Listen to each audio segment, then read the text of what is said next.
ಅಶೋಕ್, ಹಾ ಮಲ್ಕೊಳ್ಳಿ. ಯಾಕೆ? ಮಲ್ಕೋತೀನಿ.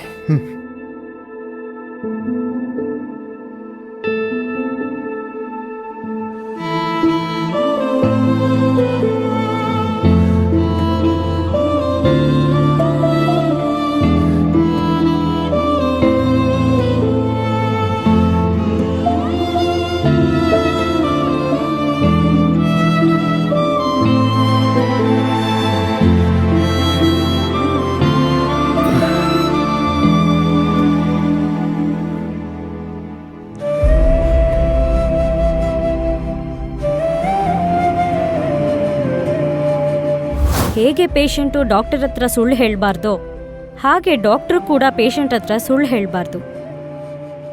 ನಿಮ್ಮ ಮಗು ಬದುಕೋದು ಇನ್ನು ಕೆಲವೇ ದಿನಗಳು.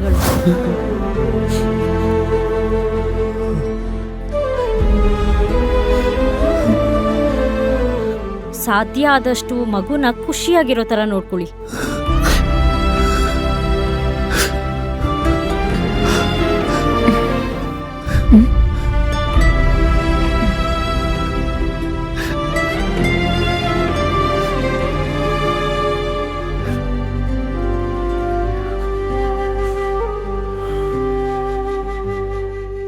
ಅಶೋಕ್,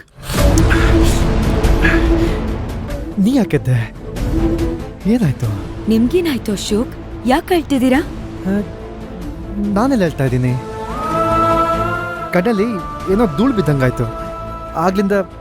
ಆಗ್ಲಿಂದ ತೆಗೆಯಕ್ಕೆ ಟ್ರೈ ಮಾಡ್ತಾ ಇದ್ದೀನಿ, ಆಗಲಿಲ್ಲ. ಉಜ್ಜಿ ನೀರು ಬಂದ್ಬಿಡಿದೆ. ವಾಶ್ರೂಮ್ಗೆ ಹೋಗಿ ನೀರು ಹಾಕೊಂಡು ಕ್ಲೀನ್ ಮಾಡ್ಕೋಬೇಕಾಗಿತ್ತು. ನಾನೊಬ್ಬ ದಡ್ಡ. ಉಜ್ಜಿ ಉರಿತಾ ಇದೆ. ಅದು ಸರಿ, ನೀ ಯಾಕೆದ್ದೆ ಹೇಳು?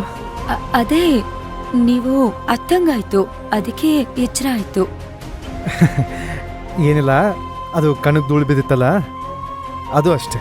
ಸ್ವಲ್ಪ ಅದು ಉರಿತಿತ್ತಲ್ಲ, ಇರಿಟೇಷನ್. ಸರಿ, ನೀ ಮಲ್ಕೋ. ಅಶೋಕ್, ನಾನು ಯೋಚನೆ ಮಾಡ್ತಾನೆ ಇದ್ದೆ, ಈಗ ಮತ್ತೆ ಭೈರವಿನ ಯಾವಾಗ ಚೆಕಪ್ ಕರ್ಕೊಂಡು ಹೋಗ್ಬೇಕು? ಗೊತ್ತಾದ್ರೆ ನಾನು ನೋಡ್ಕೊಂಡು ಕೆಲ್ಸಕ್ಕೆ ರಜಾ ಹಾಕ್ಬೋದು. ನಾಳೆ ಡಾಕ್ಟರ್ ಕಾಲ್ ಮಾಡಿ ವಿಚಾರಿಸ್ತೀನಿ. ತುಂಬ ಅರ್ಜೆಂಟ್ ಇದ್ರೆ ನಾನೇ ಕರ್ಕೊಂಡು ಹೋಗ್ತೀನಿ. ನೀನೇನು ತೊಂದರೆ ತಗೋಬೇಡ. ಸರಿ, ಮಲ್ಕೊಳ್ಳಿ ನೀವು. ನಾನು ಮಲ್ಕೋತೀನಿ, ನೀನು ಮಲ್ಕೋ.